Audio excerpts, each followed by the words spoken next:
Good morning guys, good morning ulit. Ito po eh.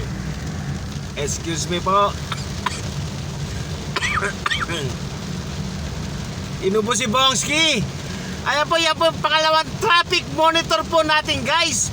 Eto, malakas ang ulan dito sa Cubao, pero wala pong traffic. Pagmamasdan po natin doon sa may bandang bago mag-EDSA, yung crossing doon, yung crossing ng Aurora tsaka yung EDSA, pagmamasdan po natin ha. Ito po guys, pagmasdan nyo, kalakas po ng ulan no. Ayan na, kalabo ng mga camera ko eh. Ito po yung pangalawang traffic monitor natin guys ha. Usog-usog tayo ng konti doon, tignan natin yung bandang EDSA kung may traffic ba o wala. Ayan guys, nandito na nga tayo sa Yel Cubao. Malinis pa rin po. Ayan, dire-diretso lang ho tayo oh.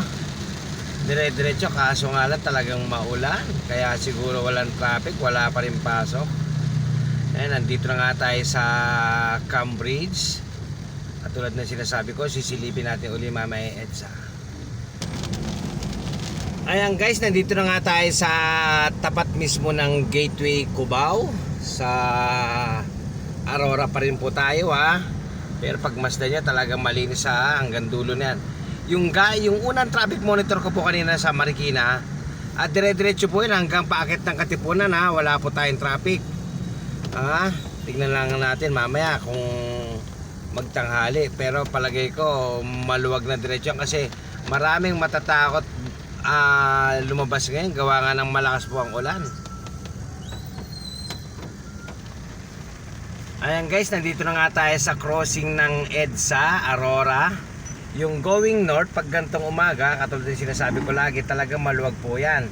Magkakaroon na ng build up po yan pagka nasa bandang north na. Titignan ho natin yung pa-south. Tignan natin, silipin nga natin. Yung pa-south po, ayan po oh. Yan po yung nakabungad sa pa-south. Tignan ho natin. Dito naman po sa kabila. Ayun, may build up din na, pero konti lang po, stoplight lang po yan. Eto nga, nandito na nga tayo, nakatawid na nga tayo dito sa E-Road.